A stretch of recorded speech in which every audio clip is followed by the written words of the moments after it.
The concept of Blitzkrieg is that the enemy cannot gain a fresh foothold somewhere and offer major resistance. It calls for certain elements, above all large armored units that can act operationally with air support. You also need the right leadership culture.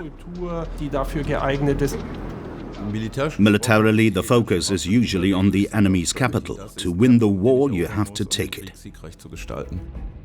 It was, of course, important to the Germans to capture Warsaw with as few of their own casualties as possible, but they did so relatively quickly because the Poles' willingness to defend and their morale had already been broken. During the war in Poland, Hitler had already told his military leaders of his decision to attack France. The Germans planned to go through Belgium and act as bait, so to speak, for the Allies, but the actual destructive thrust was to take place further south through the Ardennes. It was a huge gamble, and the Germans were lucky that the French failed, tactically and operationally. Somehow Hitler seemed to have cornered success. And Germany's military leaders also bathed in the charisma which he now exuded. In the First World War, Germany had fought for 4 years without taking Paris. Now this had been achieved within a few weeks. Naturally, this was a phenomenal achievement that could not only be exploited propagandistically, it also made a massive impression on the German people. Actually, the Blitzkrieg operations and the whole myth surrounding them showed how quickly battles or campaigns could be won and individual countries and armies defeated. But it was not a concept for winning an entire war.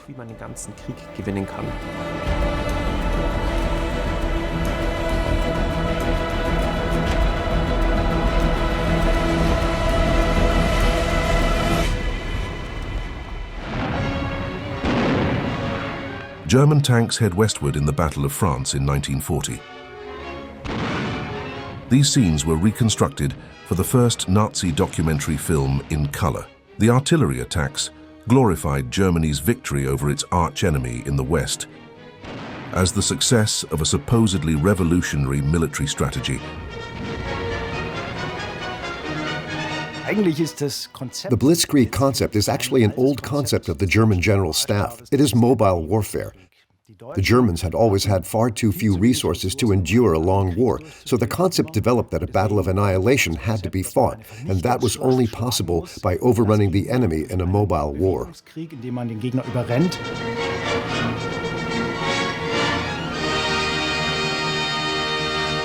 Vierte Ladung, Aufschlag, ganze Batterie. Von Grundrichtung, 40 weniger. When it came to grabbing the limelight in German cinemas, the Wehrmacht knew no bounds.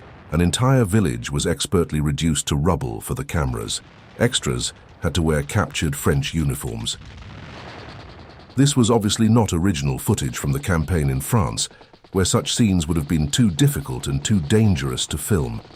But Army High Command spared no expense in presenting Germany's glorious artillery in the right screen light, and gunners could blaze away to their heart's content. In between the 2 world wars, German military leaders had thought about to conduct a future conflict. And the experience of the First World War played a major role. Blitzkrieg was a propaganda term. It sounded a lot more forceful than talking about a swift victory or a rapid operation or having to decide a battle quickly. Hermann, tragen Sie ein. Zweite und dritte Batterie bei Blanche fern. Gehen sofort vor zur Abwehr des feindlichen Panzerangriffs. Zweite und dritte Batterie vor. Ja. Mein Helm. Ich gehe gleich mal vor zum Panzerangriff. Machen Sie hier weiter. Der Begriff Blitzkrieg selbst wird... The term Blitzkrieg was actually coined by an Allied journalist because after Germany's military successes in the opening years of the war, the whole world was asking how the Germans managed to be so effective. Well, the journalist replied, the German army strikes Europe like a bolt of lightning and registers victories at lightning speed. ...und erzielt Siege in Blitzgeschwindigkeit. Captured French tanks served as props. Pyrotechnicians created explosions for the camera. The artillery, of course, repulsed the tank attack with ease. And the inferior enemy could only flee in the face of German superiority. German hubris on the road to destruction.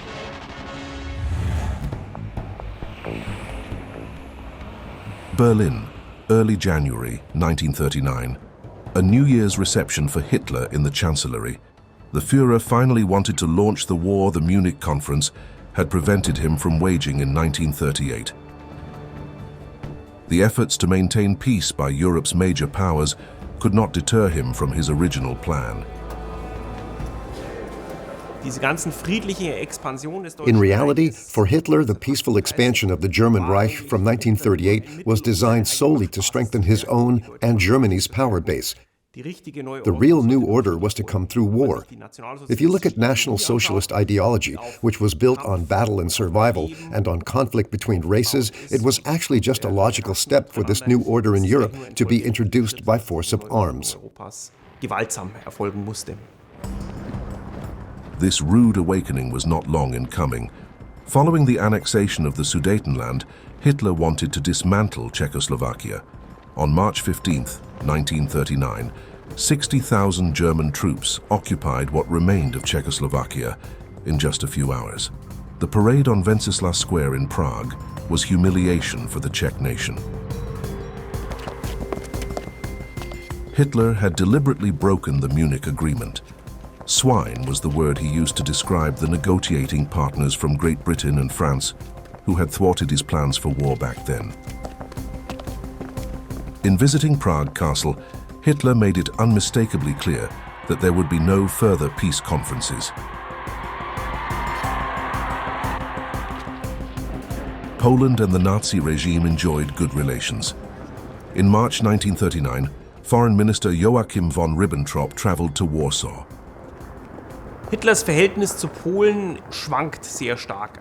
Hitler's relationship with Poland fluctuated greatly. Originally, he wanted to have Poland as a junior partner against the Soviet Union, because Poland, too, saw the Soviet Union as a major enemy.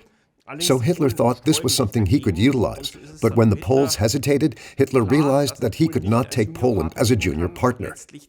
Consequently, Poland was then regarded as a Slavic state that was racially inferior to the Germans. Above all, Ribbentrop wanted Danzig to be returned to the German Reich. Polish forces stationed on the nearby Westerplatte Peninsula were not allowed to set foot in the city, which had been independent since 1920 and was under the control of the League of Nations. 95% of the citizens of Danzig spoke German, and the overwhelming majority wanted Hitler to take them home into the Reich. Great Britain and France actually accepted this demand, but for Prime Minister Neville Chamberlain, the time for negotiating had come because ever since German troops had marched into Prague, the Polish government had feared that Poland would become Hitler's next victim. Basically, the guarantee which the British and French gave Poland put an end to appeasement politics. The attempt to restrain Hitler in some way and to stop him from waging war had failed. This was shown at the latest by his treatment of Czechoslovakia. So a clear signal had to come from London and Paris to prevent a future conflict, possibly even a major war. Hence the guarantee statement to show that they were serious, that if the worst came to the worst, appropriate preparations for war would take place in Britain and France. Early in April 1939, the British Secretary of State for Air, Sir Kingsley Wood, visited a bomber factory. In a war, the aircraft it was producing would attack German cities. After the Munich Agreement, Britain had rearmed. Nevertheless, the British did everything to avoid antagonizing the Germans. Secretly, however, Prime Minister Chamberlain regarded Hitler as a psychopath and wanted to gain time to prepare his country for a long war against Nazi Germany. Polish Foreign Minister Josef Beck flew to London to give formal approval to the new alliance. He stressed that the Polish army was capable of repulsing the Wehrmacht. When the Germans occupied Rump Czechoslovakia, the Allies had already stood firm. After saying that was now the last step, they concluded assistance treaties with Poland. This was to show Hitler, take one more step, there will be war. But that didn't stop him, because Hitler knew anyway that he wanted a new order in Europe under military circumstances. Berlin, April 20th, 1939. Hitler arrives at Unter den Linden to attend a massive military parade. The bombastic celebrations to mark the Führer's 50th birthday were, of course, part of the Third Reich's preparations for war. Nazi Germany was putting its military might on display, and the propaganda machine even elevated the myth it had created, that of Hitler as a brilliant commander no one and nothing could stop. A closer look revealed the strategy of the German armed forces. Its armor and air force had been upgraded. The problem was that the German armaments industry could not meet all the demands from Berlin. The build-up of the armoured units was still in full swing. The Wehrmacht had vehicles whose quality, in 1939 and 1940, would soon prove inadequate. And above all, it did not have enough vehicles. That is why it was so important for the Wehrmacht to incorporate the Czech armaments industry, because tank production in Czechoslovakia was at a top European level. Incorporation of the Czech arms industry meant that when war began in 1939, 12% of the Wehrmacht's vehicles came from Czechoslovakia. And in such a critical situation, that was highly significant for the Wehrmacht. At a military parade in Warsaw, the Polish army demonstrated its resolve to resist the Wehrmacht. The government left no doubt as to its determination. It had ordered the partial mobilization of its armed forces as early as March 1939, and thus provoked Hitler. Polish newspapers praised the strength of the country's army. The British government continued to trust in diplomacy and deterrent. London threatened Hitler with war, but wanted to avoid it at all cost. The British had always wanted to curb the Poles a little. Don't mobilize so openly, they said. We're not yet ready. Don't provoke Hitler. Full mobilization would have been provocation. So the British always tried to rein the Poles in a little. That is why Poland was only able to mobilize with the handbrake on, so to speak. Yet the Nazi regime found it hard to put the Germans on course for war. The traumatic memories of the First World War had not been forgotten. A German journalist noted that observers cannot avoid the impression that people are deliberately abandoning themselves to uninhibited pleasure. If you look at the mood in the summer of 1939, there was certainly no widespread enthusiasm for war in Germany. That was definitely not the case. At the same time, however, the government was engaged in subtly orchestrated propaganda against Poland. This varied from day to day. In 1939, therefore, Poland was again being built up as an adversary of Germany. And the plan to wage war on Poland was already being accompanied by work on the propaganda front. On June 19, 1939, propaganda minister Joseph Goebbels visited Danzig. A regional culture week was designed to reinforce Nazi claims to the city. The prominent visitor was given a frenetic reception. In his speech, he made Hitler's desire to annex Danzig quite clear. Ich überbringe euch die Grüße des Reiches und des Führers. Auch diese Stadt mit ihren Menschen gehört zu diesem Volkstum. Sie ist deutsch und bleibt deutsch. On returning to Germany, Goebbels launched a large-scale hate campaign against Poland. The propaganda centered on the allegedly desperate situation of the German minority in Poland. Während die Bevölkerung Danzigs ruhig und vertrauensvoll die Heimkehr ins Reich erwartet, sind die Volksdeutschen innerhalb der polnischen Grenzen wildestem Terror ausgesetzt. Viele Tausende flüchteten vor den Gewalttätigkeiten der Polen in den Schutz des Reiches und fanden vorläufig in Sammellagern Aufnahme. Die wollten solche deutsche Leute in Polen nicht haben. Und wir haben mit den Kindern immer Deutsch gesprochen. Denn mein Mann sagt, er kann Deutsch, meine Frau kann Deutsch, meine Familie muss Deutsch kennen. Mein Mann ist im Gefängnis und die Kinder weiß ich gar nicht, wo sie sind. Ich möchte sie doch gerne haben und ich weiß nicht, wie ich sie kann kriegen.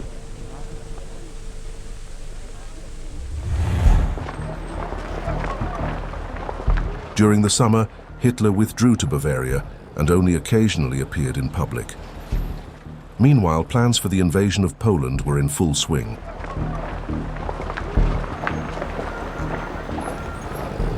Am 22. August lädt Hitler die führenden Militärs. On August 22nd, Hitler invited his military leaders, including the heads and commanders of the army groups, and explained to them that Poland was now going to be destroyed, as he put it, but that the Polish campaign was to be a limited conflict. The Western powers would not be involved. He then stunned and at the same time reassured them with the news that alliance negotiations were currently in progress with the Soviets and would soon be concluded. So the German military no longer needed to worry that a major world war was about to begin, because at the time no one wanted that, especially Hitler. He really believed that the Western powers would do nothing but talk and engage in saber-rattling, but on no account would they risk a new world war because of Poland. Hitler wanted to attack, but Foreign Minister Ribbentrop was still involved in secret negotiations with Moscow. The aim was for arch-enemy Joseph Stalin, of all people, to become an ally of the Nazis. The Führer sent a personal letter to Mr. Stalin, Moscow. For him, a pact with the Soviet Union meant determining German politics in the long run. It's not clear if Stalin actually believed that. However, his reaction to the offer from Berlin was unexpectedly positive.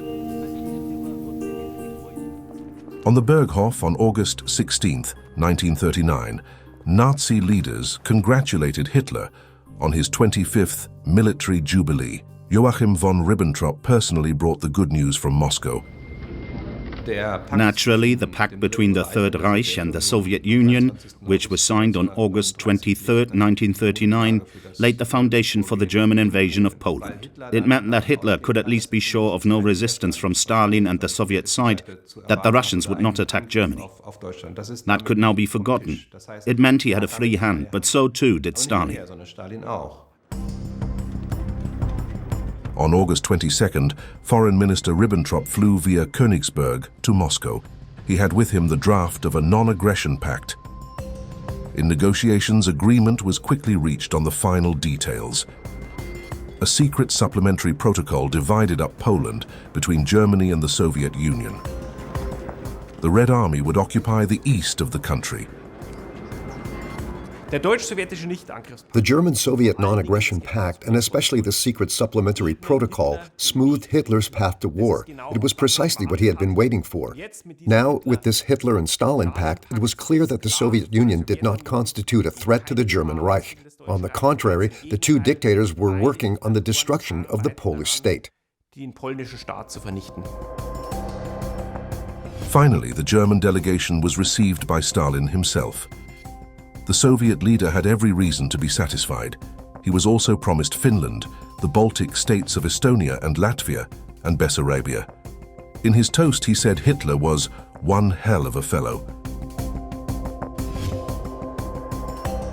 On the Berghof, the Führer was waiting impatiently for the relieving news from Moscow. When Ribbentrop finally confirmed the non-aggression pact, Hitler was delighted. Now, he said, Poland is in the position I wanted it to be.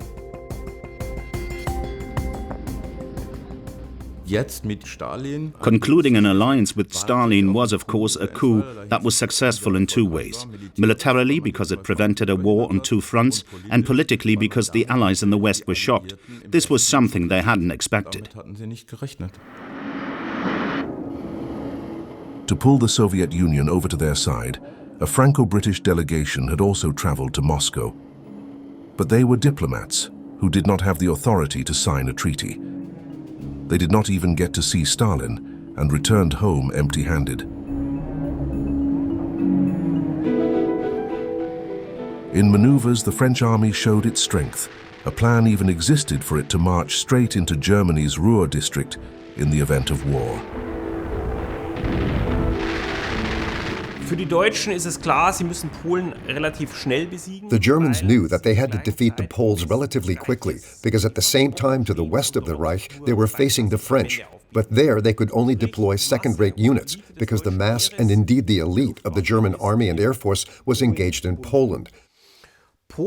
Poland had a major problem, simply from a geographical point of view.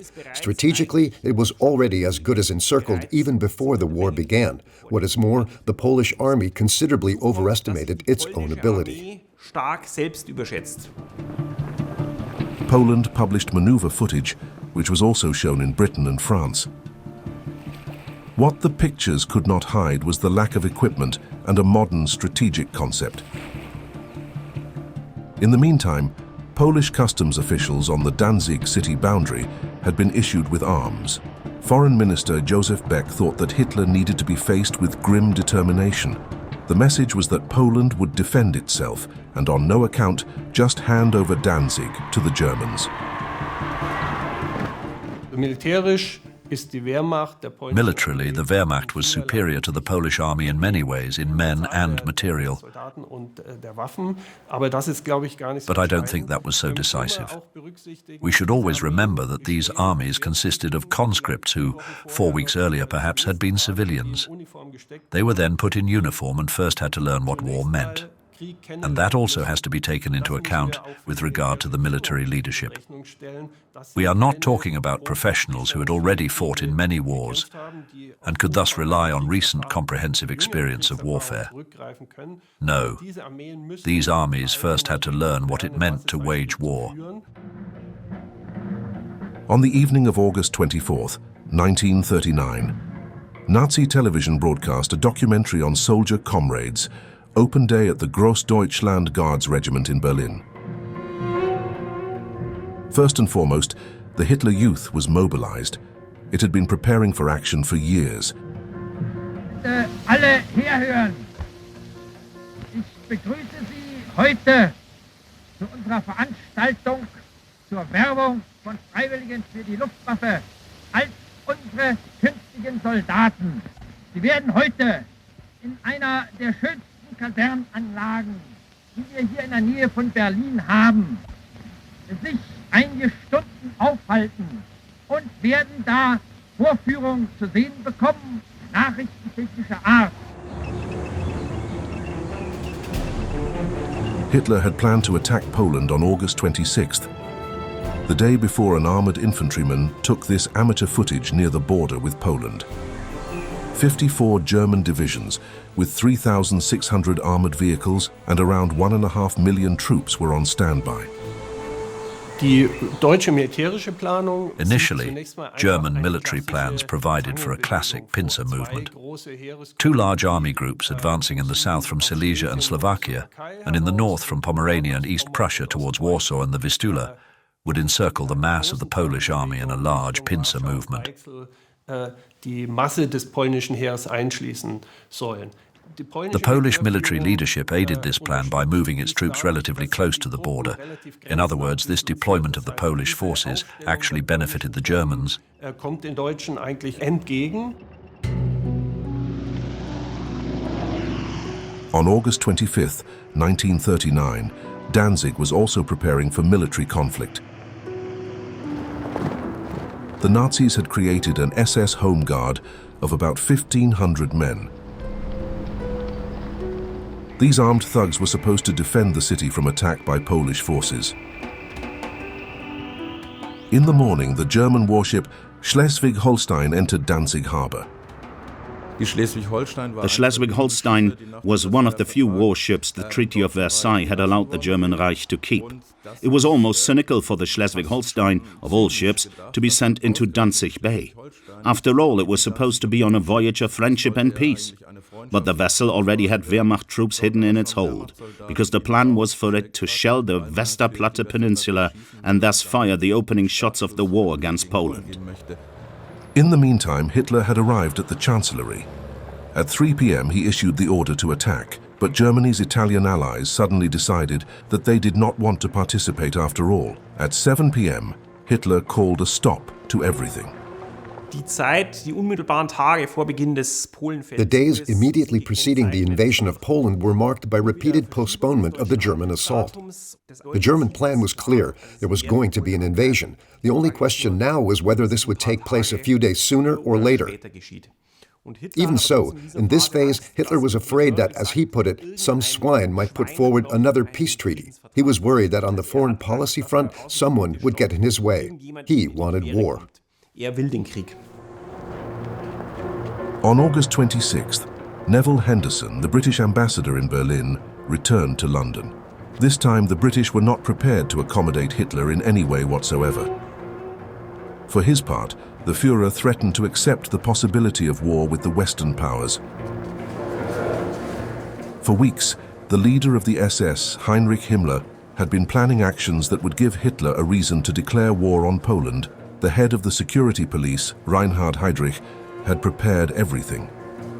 For weeks, he had also been organizing the systematic persecution of the Polish intelligentsia and the elimination of Poland's Jews. The plans for the German invasion of Poland already provided for elements that deviated from so-called conventional warfare. In this case, it was not only about the military conquest of a certain area. It also involved the persecution and murder of people who, according to international military law, should be protected. In other words, civilians. But we know that the task forces of the security police had been told that in areas already occupied by the Germans, so-called enemies of the Reich were to be arrested on a massive scale and, in specific cases, murdered. These pictures were taken in Warsaw in 1939 by an American tourist. The Polish capital was home to the biggest Jewish community in Europe. The country as a whole had a Jewish population of more than 3.3 million. During the Second World War, around 90% were murdered.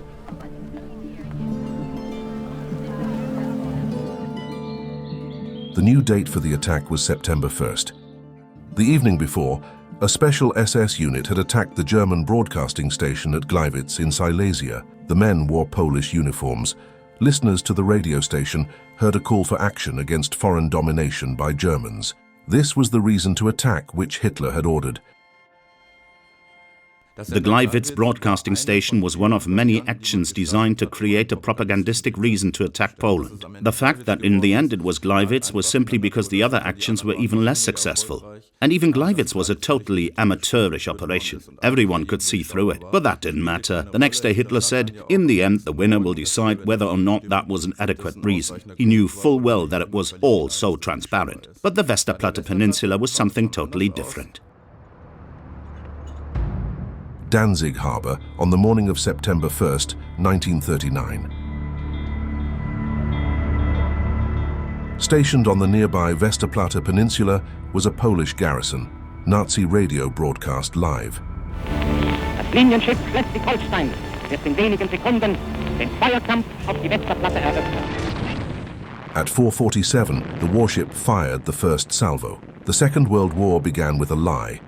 Polen hat heute Nacht zum ersten Mal auf unserem eigenen Territorium auch mit bereits regulären Soldaten geschossen. Seit 5:45 Uhr wird jetzt zurückgeschossen. The naval shock troops hidden in the hold of the Schleswig-Holstein tried in vain to storm the Westerplatte. The defenders only surrendered after a week of continuous shelling. Case White had begun. Nazi propaganda camera teams took iconic footage which still symbolizes the Blitzkrieg myth even today, but it has little to do with reality. Hitler had achieved his goal.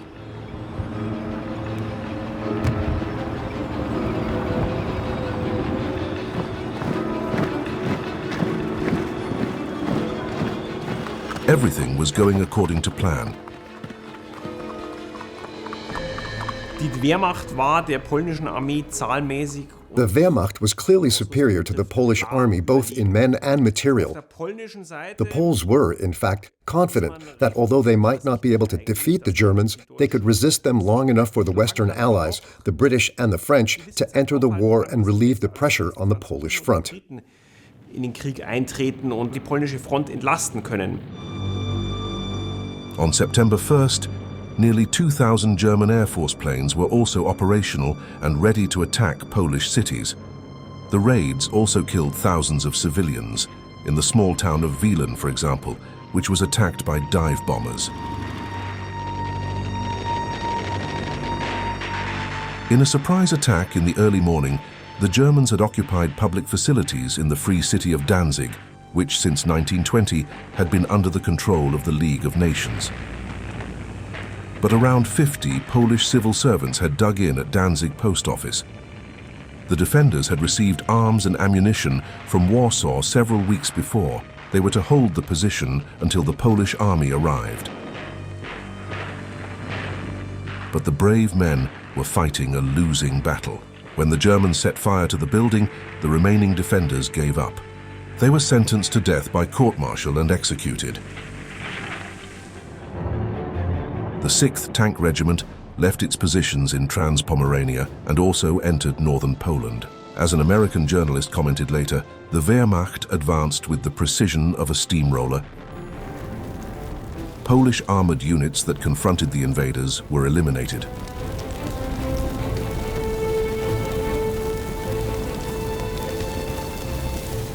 The main mistake the Poles made was that in trying to defend as much Polish territory as possible, they had spread their forces too widely. They were just not strong enough to do that. Instead, they should have marshaled their forces and focused on defending just one main focal point.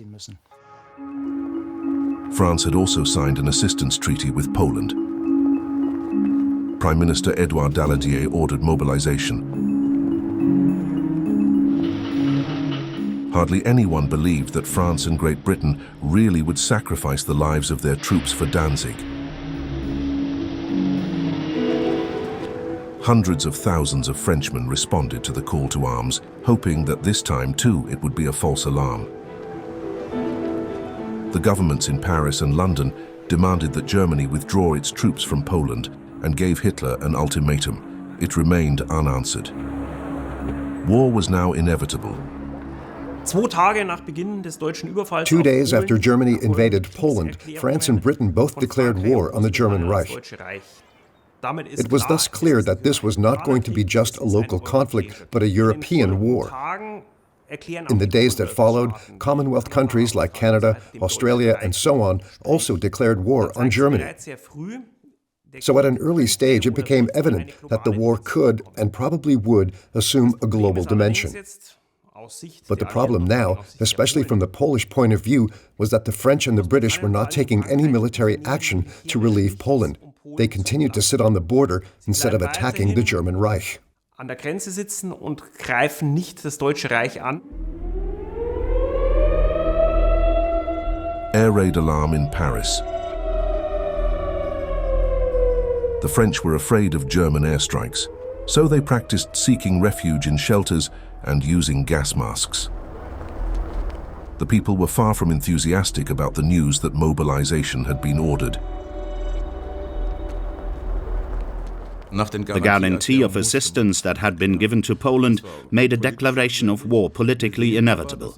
But in contrast to Paris, in London there was still heated discussion as to whether this really was the right moment for such step.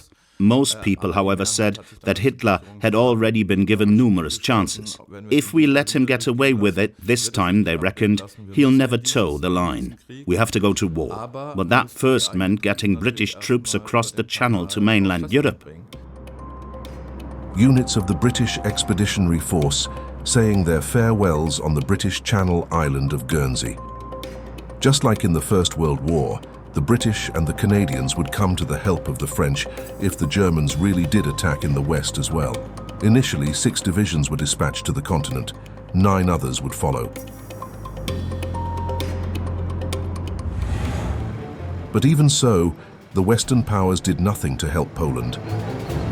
Hitler had taken a great risk and he'd been lucky. Tanks were at the heart of the Blitzkrieg strategy. The amateur filmmaker with the 6th Tank Regiment documented his unit's advance. Man muss sich von der Vorstellung lösen, dass die deutsche We have to dismiss the notion that the German army only advanced into Poland with tanks.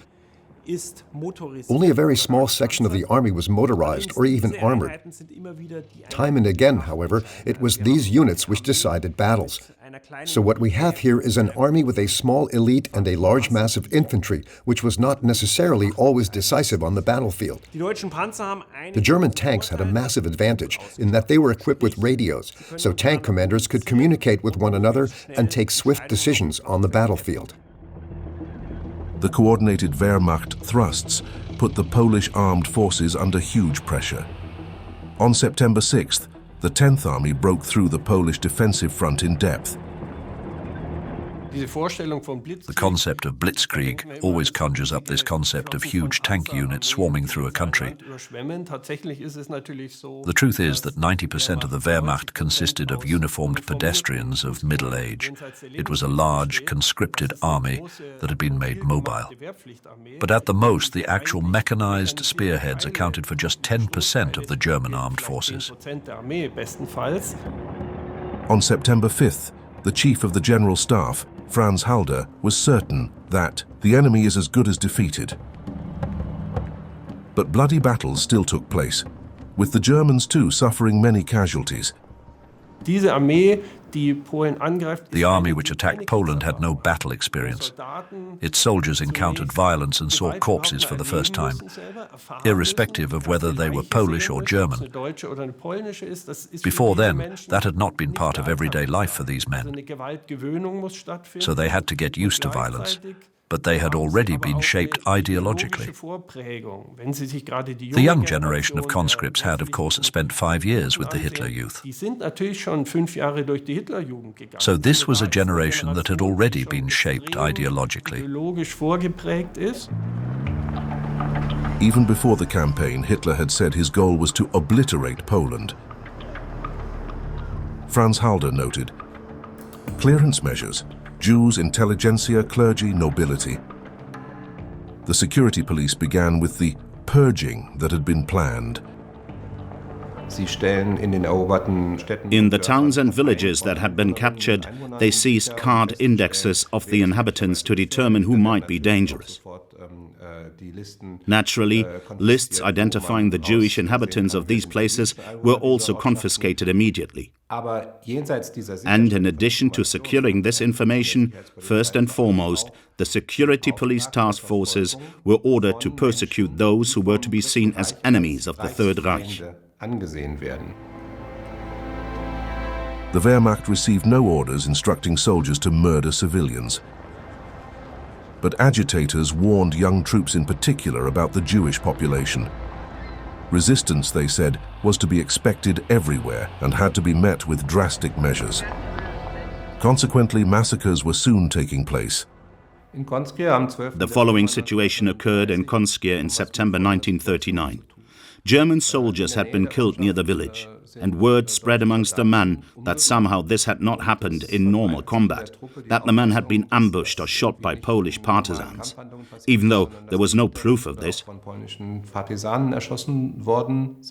So Jews in the village who had had nothing whatsoever to do with the incident were rounded up and made to dig graves for the German troops who had been killed. The men in the detachment supervising the job were very edgy and aggressive. They began mishandling the Jews who had only been brought there to work. The situation got out of hand. The Jews were beaten up, and some of them, of course, panicked and tried to run away. At that moment, a German officer in a military vehicle appeared on the scene. He saw soldiers and Jews in a tussle, and Jews running away, and immediately opened fire on them. Then, not only the officer, the soldiers themselves also began shooting at the fleeing Jews. The officer faced a court-martial because he had opened fire first and caused the situation to escalate. But the sentence he was given was ridiculously light. But other soldiers who had used their weapons never even stood trial.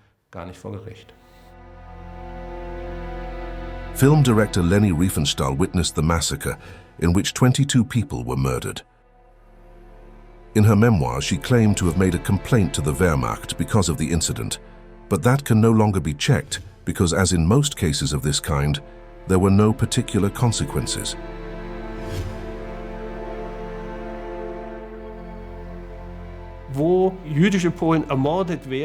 In some cases, the murder of Jewish Poles was investigated. Not always for humanitarian or legal reasons, though, but because by their nature such crimes threatened military order. So the motivation for pursuing such cases varied. Some war crimes in Poland were prosecuted, but such cases were hushed up relatively quickly. Poland was the transition to a new form of warfare. The reason why the situation did not become more radicalized is simply because the war was soon over.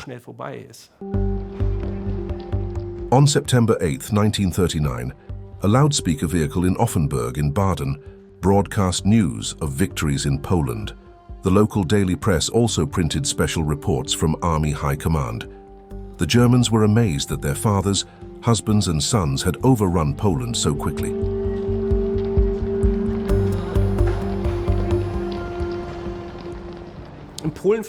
The Poland campaign saw the first encirclement battles. The Germans repeatedly tried to surround Polish units to cut them off from their supplies and force them to surrender more quickly. Despite fierce resistance from the Poles, slowly but surely, the Germans advanced closer and closer to Warsaw.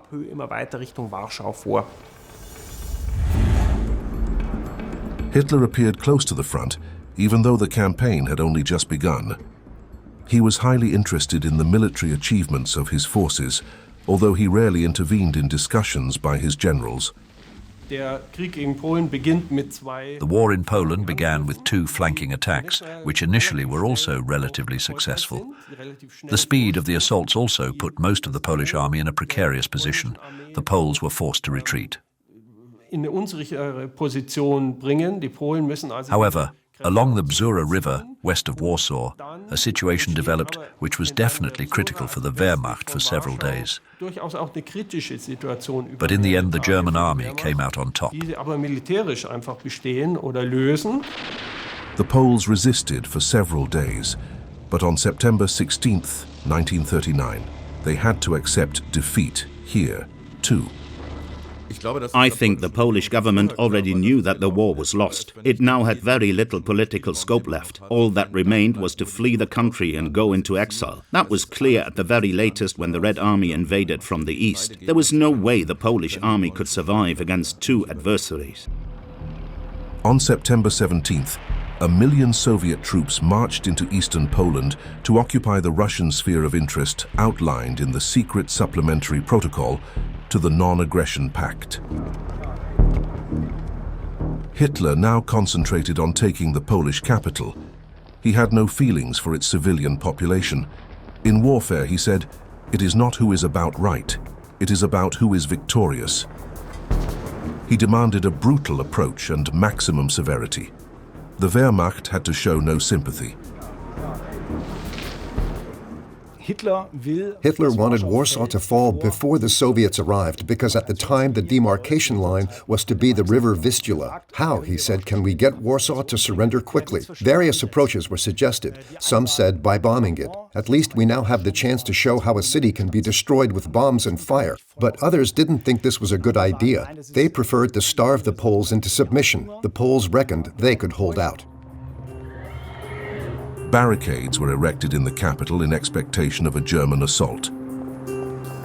In Warsaw, 120,000 Poles dug in.